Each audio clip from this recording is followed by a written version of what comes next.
This is going to be a tutorial on how to configure a token using the AD&D framework. This is version 2.0, but it should work with any of the other versions, I would hope. I am using Maptools 1.40.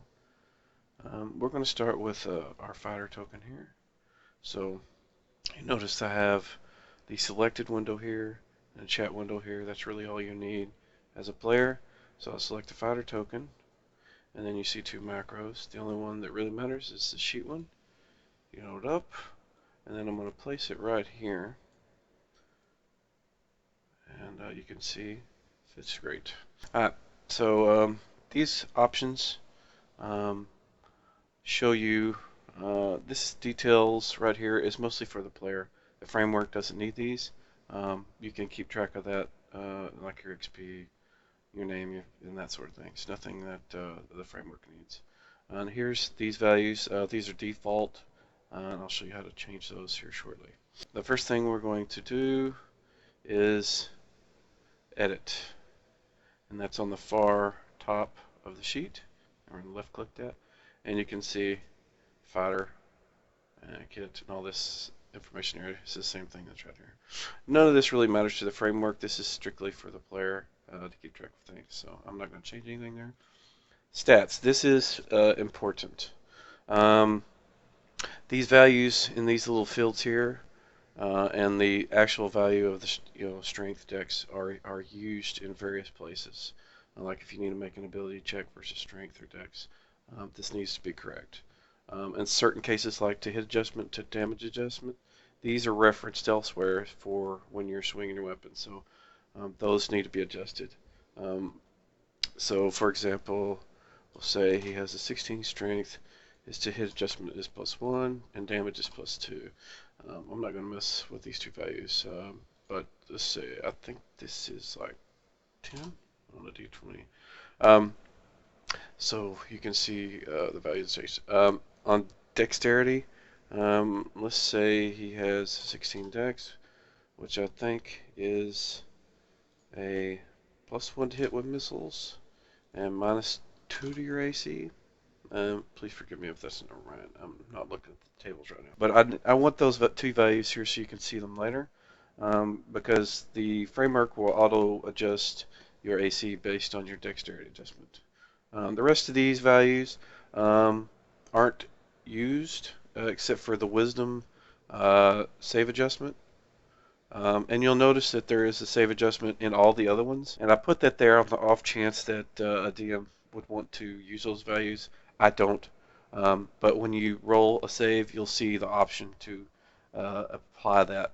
But the only one that really matters is the wisdom one, if you have high wisdom. So we're going to go to the combat section. This right here is mostly pre-filled by what you're wearing and your dexterity adjustments and so on. So you really don't need to change this unless your natural armor is not 10. So Thaco, that should be pretty evident for even 1E and 2E guys. So I'm going to leave it at, we'll put it at 18 for now. Hit points, this is your maximum hit points. And your current hit points values. Magic resist if you have it, your move rates. Racial weapon bonus and other weapon bonus. So if you're an elf and you have a +1 to hit with bows, you'd put that, to add a 1 there. Or if in your campaign you give dwarves +1 to hit with battle axes or +2 to damage bad, you put that there as a racial weapon bonus. He doesn't have any because he's human. The other is, I don't know, if your DM has some odd things that he wants to add, it's there. So you don't, the framework will continue to work for you. So you have two options there, and I'll show you where to toggle those later in the combat section. But for now, those values, if you need them, you put the values in, and you'll see what to do later. Saves, this is pretty self-explanatory. You just set the save value for each one of those. Now, in certain cases, you'll have a dwarf that gets bonuses to certain saves. Like maybe he'll get bonus versus poison, but not versus paralyzation. I would not adjust this for his, Um, Constitution bonus. I would just set the strength value as 16, and then when you make the save, there's um, a field that you can put that current adjustment in. Um, and I'll show you that when we get to it. But if it's not for every single one of these, I would not apply the adjustment. But if you get +2 to all saves, just adjust every single one of them and then not worry about it.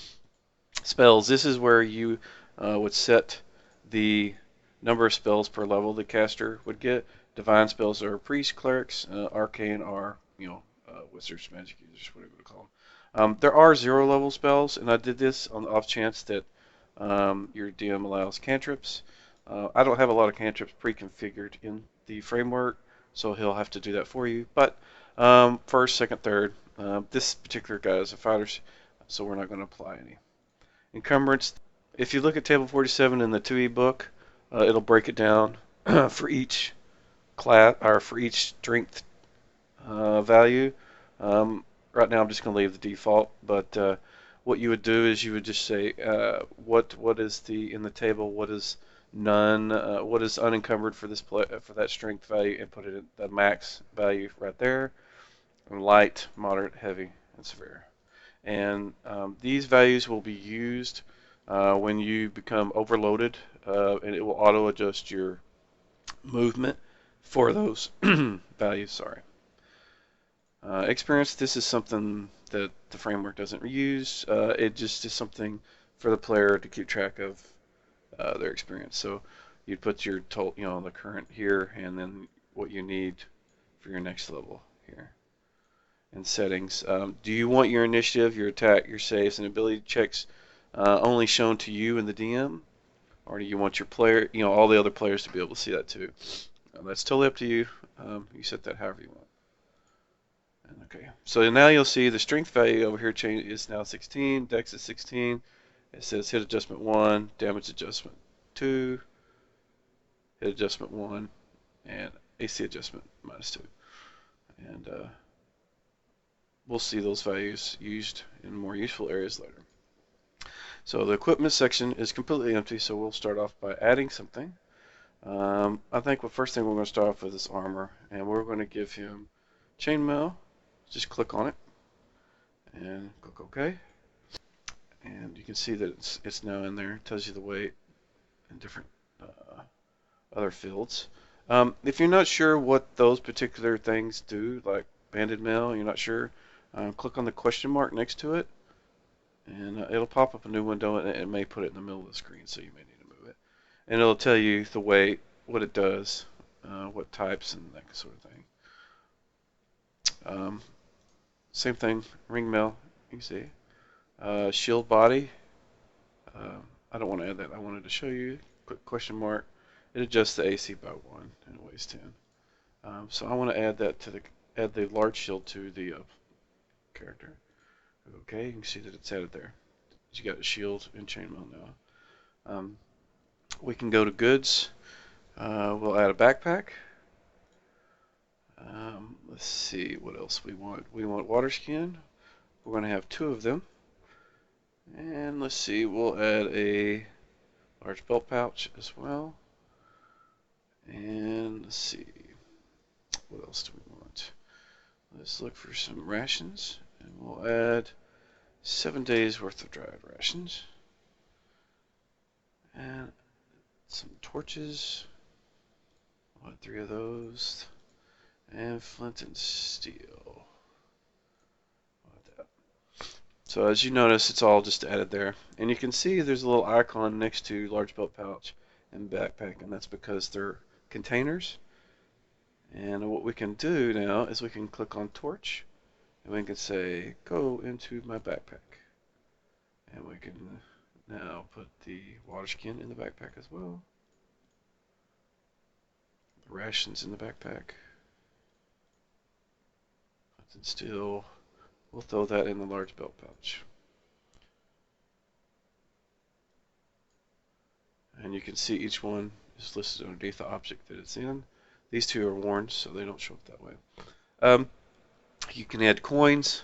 Let's see, we'll give him 13 gold coins.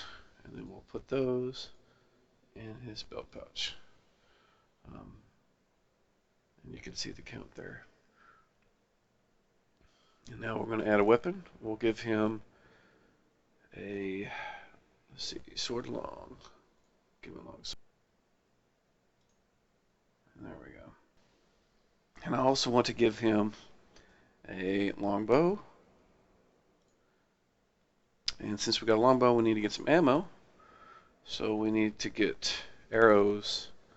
You got standard arrows and sheaf arrows, depending on if you're running 1E or 2E.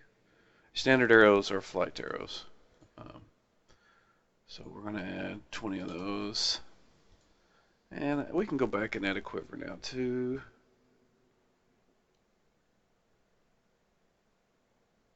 Right there. And then we can put our arrows in our quiver. So well, that's enough for equipment for now. And we're going to go to proficiencies because some of our weapons require proficiencies. We'll start with non-weapon proficiencies first. These are pretty self-explanatory. If you play 1E or 2E, you're familiar with most of these. Armor smithing, weapon smithing, ancient history, spellcraft if you're 2E. Languages, I'm going to give them common. Make sure that the ability that's based on is correct, and if the modifier is correct, just click OK, and it'll be there. And if you need to make a check, you can come back to this tab. Just click the check button, and you can see there's a situation modifier. So if it's harder or easier, click OK, and you'll see the value come down here. You'll see this little black section says results hidden from fighter. Fighter's the name of the token. That's telling me as a DM, because this is being run by the DM, that it was hidden from you. So it reminds me that you can't see that. Some cases the DM may allow you to see those values. I tend to not. I like to explain what the player sees versus them knowing that they succeeded or not. I like to explain it. So if they fail really badly, so badly they don't know, I can role play it out that way. So anyways, you can add any one of these depending on what your DM allows, how many proficiency slots you have, and so on and so on. The ones we want to do are weapon proficiencies. And we have a long sword that we're proficient with. And if you were specialized, or double specialized, or whatever, you would add those values here. For this guy, I'm going to say he is specialized, so he gets +1 to hit, +2 to damage. And then you'll see it comes up as that proficiency. And we're also going to add a bow long. And he's not specialized with this, so the adjustments are going to be nothing. Something else you can do is add a non-proficiency weapon. Like for this, I think a warrior's off the top of my head, I think they're -2 to be to attack with a non-proficient weapon, so I'm going to put that there. And you'll see why we put that there in a bit. Here's a skill section.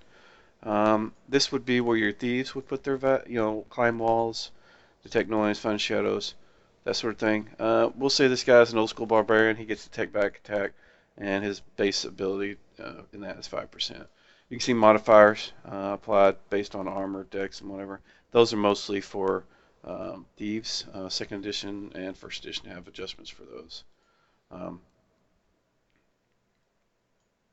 And here you can see the name of the skill, the base chance, and any adjustments would be here.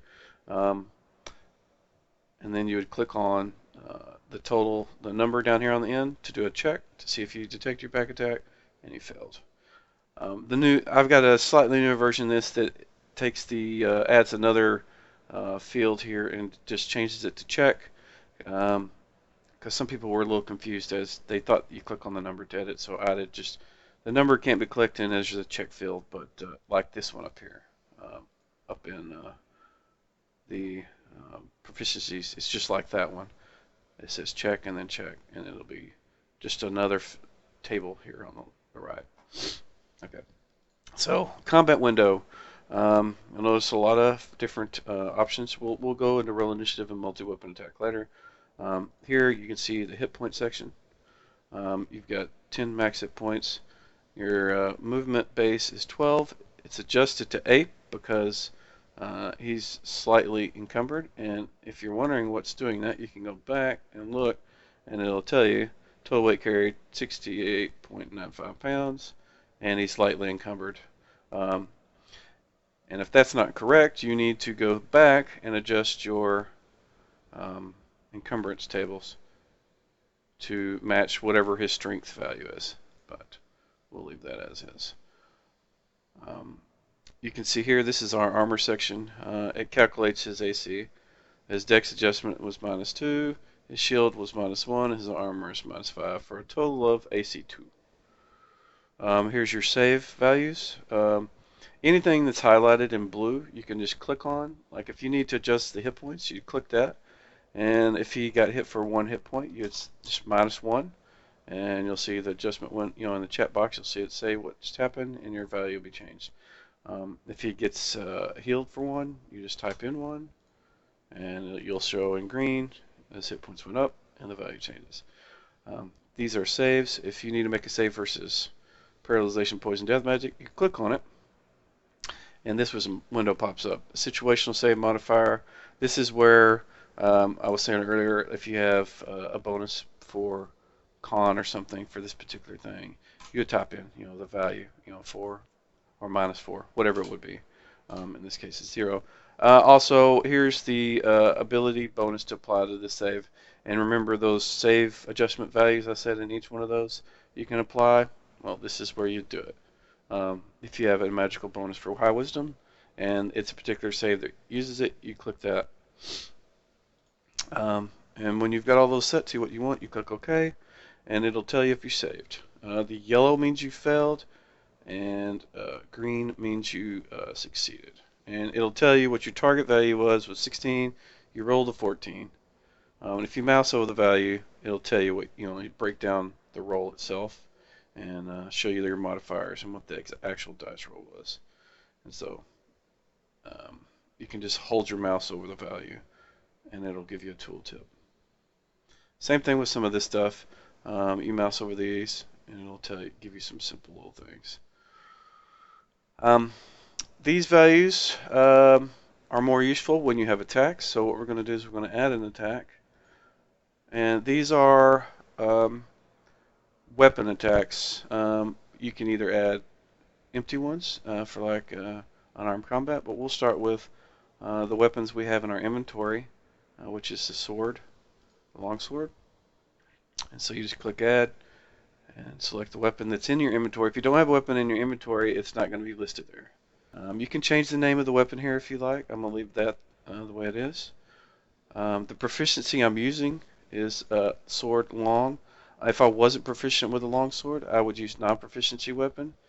And then it would auto adjust to hit based on my non-proficiency adjustment. But in this case, we're using the sword long, which is our specialized weapon, so it's going to automatically apply that value. If you had racial bonuses or other bonuses, remember what we talked about in the edit section under combat, those two, you would tick those, apply whichever one. But in this case, it's a melee, so I know he's going to get strength. I know he's going to get strength there too. He doesn't get dex to hit. And you can tweak these values if you need to for whatever reason. In some cases, you may want to have 2 longsword attacks, and say one's your offhand weapon, and your offhand weapon gets a -2 because it's your offhand, so you type in -2 there. But this is primary, so we'll leave it there for now. And you'll notice that now you have a new weapon there. And we're going to add another one, and it's going to be the bow. And this one is going to be bow long. You remember those arrows we added? You can tell it to use those, consume 1 every time you attack with it. So what you do is you tell it what type, and then whenever you use this weapon, it's going to attempt to use one of those arrows. Again here, if you wanted to, if it was an elf, you would tick that and it would use the racial bonus you have configured. In this case, we're just using dex, though, because he's not an elf. And then add another one. I'm going to edit this, and we're going to actually change the name to number 1. This is the way I do my multi-attacks too. So um, what you would do now is if you wanted to attack with your longsword, you just click that, and you have a situational attack modifier and damage modifier. So if you're getting bonus to hit and damage for this ring for whatever reason, you would add that.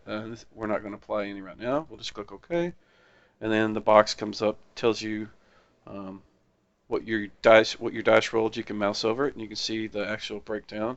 You can see down there that we're +2 to hit, and that's because we're specialized, which gives us +1 to hit, and our strength bonus gives us +1 to damage. The AC we hit was AC 11, so I really didn't hit anything, and then it breaks down damage, small, medium. We would have done 11 damage, and our large would have done 9. And if you mouse over this question mark, it gives you a breakdown of everything. So you can see situational, modifier, proficiency, strength, dex. You can see everything to make sure everything is correct for you. And our bow simulator, you can just click on the bow itself, click OK, and you can see that he launched an arrow. And he rolled an 18 to hit AC 0, damage was 1, and you can mouse over the question mark and see the breakdown of the attack itself. If you are higher level and you have multiple longsword attacks in one round, and you want to make use of doing that all in one whack, what I do is I would add another attack using the sword long, and I'm going to say I'm dual wielding longswords, which I don't allow in my game, but some people might. But his offhand is going to be -4, or actually it's going to be -2, because he has higher dex, and so it modifies the -4 for offhand, blah blah. None of you guys need to know that. Anyways, so it would still apply strength and adjustments. It still uses the longsword proficiency. And so we're going to give this a name of, the reason we're adding the exact same thing is you'll see there's sword long 1, sword long 2. If you get both attacks in one round, you could click this multiple weapon attack, tick off the longbow, and now you see you got both of these added there. So what it does is it automatically will go through attacking with both weapons, and then it shows up in a nice pretty window. He swung twice, hit AC 11 and AC 6, and would have done 11 damage in each on small, and 14 on the first, and 10 on the second. This comes in more handy if you have like 2 longsword attacks for your primary weapon, and then like an offhand weapon you can do all 3 at once, or if you have 2 bow attacks you can do the same. You do, just add 2 bow attacks, just the same way we added longsword attacks. So our next option here is roll initiative. This is whenever the DM tells you to roll initiative. Click that, and you have several options here. These are mostly for the DM to know kind of what your plan is. So we'll say it's a charge. Click OK. It rolls the value, tells you, and it puts it in the initiative window for the DM. This down here just tells you that these 2 players, which I've named Mage and Cleric, haven't rolled initiative yet. That's for the DM and for players to know, oh, I need to roll because everybody else is rolling and I haven't rolled yet. You can also, if you know you're going to attack with your longbow here, you can just click roll. It will auto include the speed factor on that in the roll for you. But since I already have initiative for that round, DM would have to clear it, and then I would. So what you need to do is roll the one you want to roll with. And again, remember, if you're doing a roll initiative, if you have an initiative modifier for whatever it is you're doing, you need to apply that here. Some games don't use those, some do. I use speed factor, so that would be where the speed factor goes, is right there in the initiative modifier. And also in all my input values, you have an override. So if you are the type of person that likes to roll the dice, you can just put in the value that you roll right there. Some DMs may allow it, some DMs may not. Alright, so we're going to go to the next tab here. Spells. He's a fighter. He has no spells. Journal. You can see a lot of entries here because this is from my game. Um, these are little things that I put in for the players to have extra information, and then as we get to those sections, it unlocks them for them to read them.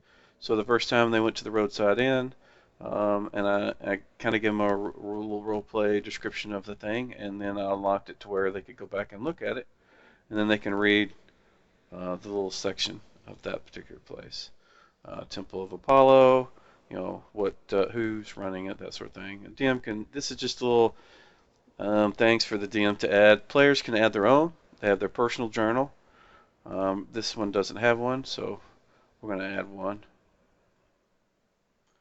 Remember, the windows will pop up in the middle of the screen, so sometimes you may have to slide windows around. But we're going to call this hometown. Bruni comes from Helix. In case, for whatever reason, you want to put some extra information in there, I'm just putting that. And now you'll see he's got a little journal there. We're done. You can see it here. You can just click on it to see it, and it tells you Bruni came from Helix. You can click there. If you want to edit this, you can just click on that and edit it if you want. We also have another tab here, dice.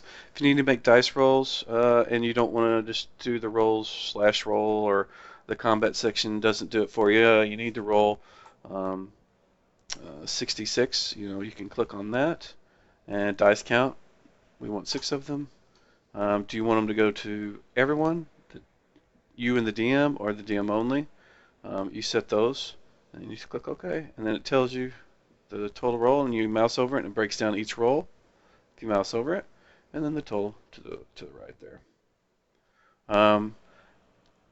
If you need to roll like a D100, you'll use a custom roll. Something that's not listed here, just do the custom roll, dice count, dice size.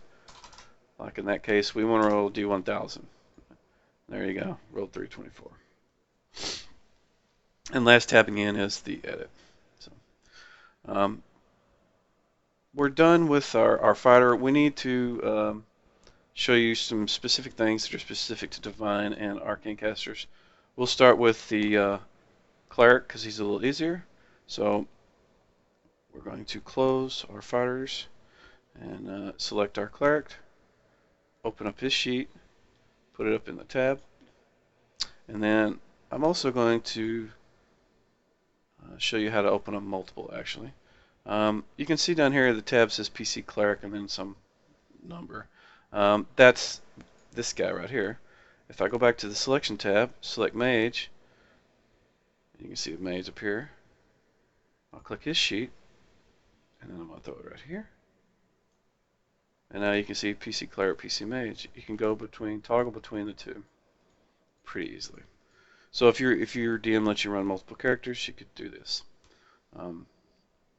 So we're going to skip everything, but I want to show you that he has spells listed. Level 1 he has 3, level 2 he has 2, level 3 he has 1. So what we need to do is when we go to the spells tab on this guy, it's going to have some new options that you didn't see on the other guy. Up here you can see he's got 3 level 1 spells, and the little parentheses value is how many spells he's got memorized right now. He has none. Same with this, same with this. So for Cleric, we don't need to know the spell before we memorize it. So we're going to click on Memorize. And you can see here all the spells are listed for first level. You can change that by clicking the numbers up here and go into second level, and it will list that level spell and so on. You can keep changing it. We're going to go back to 1. And also, if you mouse over it, it will give you the spell description. These are 2E spell descriptions. If you're 1E, your DM's going to need to go through and change these to match first level. Most of them are the same. There's very few differences, but if your DM is pretty anal about that, you're going to need to adjust. He's going to need to adjust that.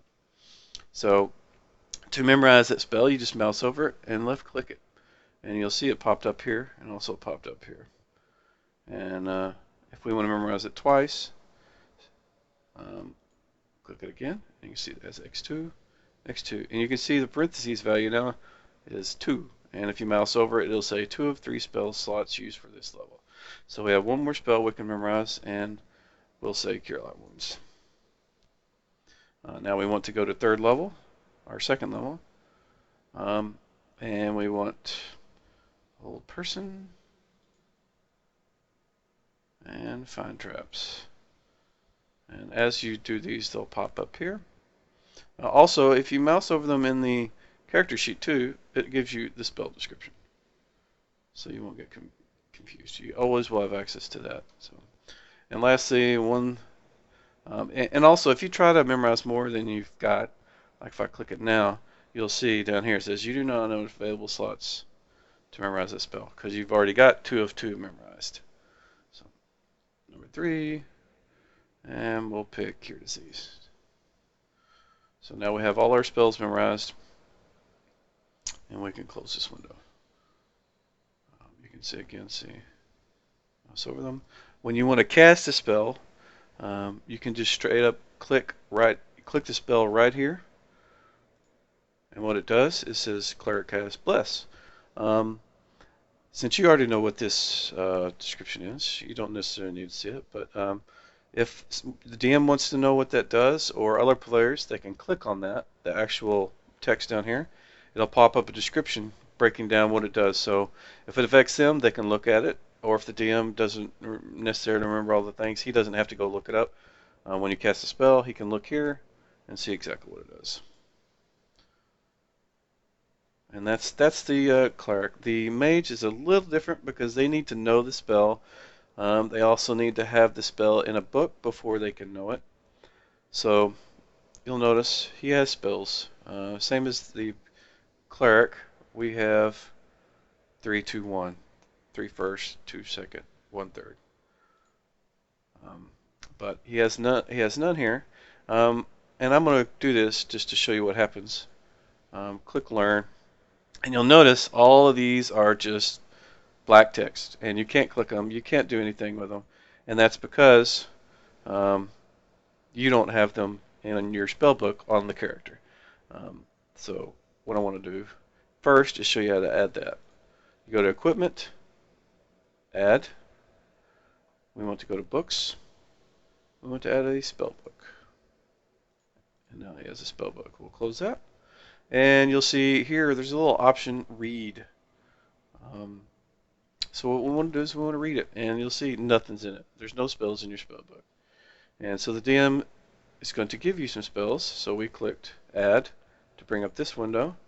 We're going to say he's going to give you Read Magic, which is somewhere.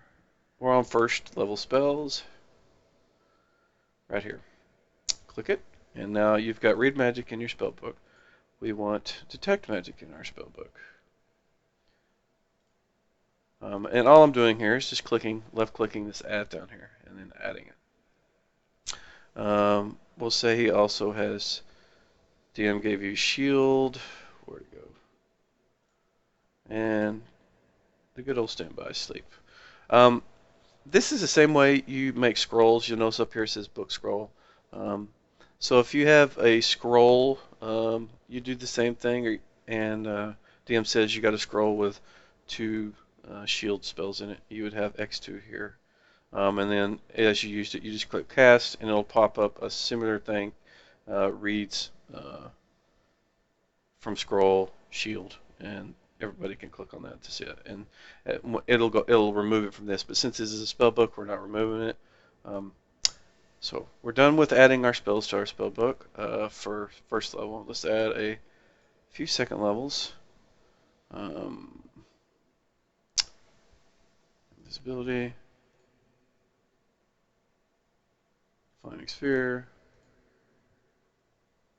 Rope Trick, Magic Mouth. And then we're going to add a couple of third. Lightning Bolt. And Fly. And so we'll close the spellbook up because we're done with adding them to the spellbook. Now we're going to go back to spells. And click Learn. This is where you're going to actually learn the spell. Your DM's going to have you roll whether you actually do it or not, but here's where you just set the ones you've learned. And you'll notice now the ones that are in our book will actually let us click on them. And what this does is it adds them to our known list. And I'm just left clicking on these to add them to my known list. We're going to go to second level.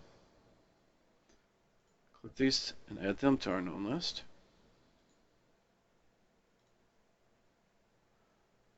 Third level, we've got lightning bolt and fly. Okay, so now that you've got all your known spells, the stuff that's in your book that you can actually cast but don't have memorized yet, are listed there. We can close this up. You can actually click memorize and it will bring up this, and the ones that are highlighted you can memorize. Since you've got them known and they're already listed here, you can simply just click them and you can either forget it or memorize it. In this case we want to memorize detect magic, and I want to do it twice, so now you can see it's there twice. Or you can do it from here, and we also want sleep, and we want to go to second level here. We want to get rope trick, flaming sphere, and then our third level spell is lightning bolt. I find this a little easier sometimes, but on the fly, if I want to memorize something, you can click it here. These are sorted a little better for you to find exactly what you're looking for, but if you don't need to do that and you just want to click invisibility or whatever, it's a lot easier. These numbers to the left of it is the level of the spell, but I find this a little bit easier to use. And now you've got them memorized, you can just cast them straight from the memorize section. And it works just like the cleric one, where you can click on the box and it tells you everything here. So that covers, I think, each type of class that you're going to come across. And you can see now I have fighter, cleric, and mage. That's really all the player's going to need to know to manage their token. If you have any questions, leave them below, and I'll try to get to them.